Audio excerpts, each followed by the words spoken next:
హిందూ బంధువులకు మదన్ గుప్తా నమస్కారం. మిత్రులారా, ఈ మధ్య ఒక సినిమా ప్రీవ్యూ చూడడం జరిగింది. ప్రత్యేకంగా ఆ సినిమాను గురించి చెప్పాలి అనే ఉద్దేశంతోనే నేను మీ ముందుకు వచ్చాను. ఒక విలక్షణమైనటువంటి సబ్జెక్టును తీసుకొని దాన్ని సెల్యులాయిడ్ మీద చిత్రీకరించడం అనేది చాలా సాహసంతో కూడుకున్నటువంటి పని. ఏంటి ఆ సబ్జెక్ట్ అని అంటే, అరి ఆ సినిమా పేరు. అరి అంటే శత్రువు. అరిషడ్వర్గాలు అని మనం వినే ఉంటాం.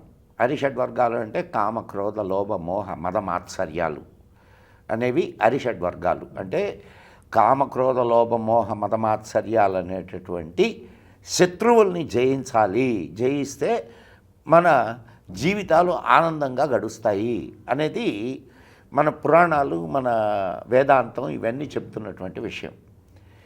ఈ విషయాన్ని సబ్జెక్టుగా తీసుకొని సినిమా తీయడం అనేది ఎంత సాహసమైనటువంటి విషయమో ఆలోచించండి. జయశంకర్ గారు దాన్ని సెల్యులాయిడ్కి ఎక్కించి ఒక గొప్ప ప్రయోగం చేశాడు అని చెప్పక తప్పదు. ఆ సినిమా పేరు కూడా అరి అని పెట్టడంలో, అంటే శత్రువు అని పెట్టడంలో చాలా ఔచిత్యం ఉంది. మనిషికి నిజమైనటువంటి శత్రువు ఎవడు అనేది ఆ సినిమాలో జయశంకర్ గారు తన చిత్రం ద్వారా చెప్పారు.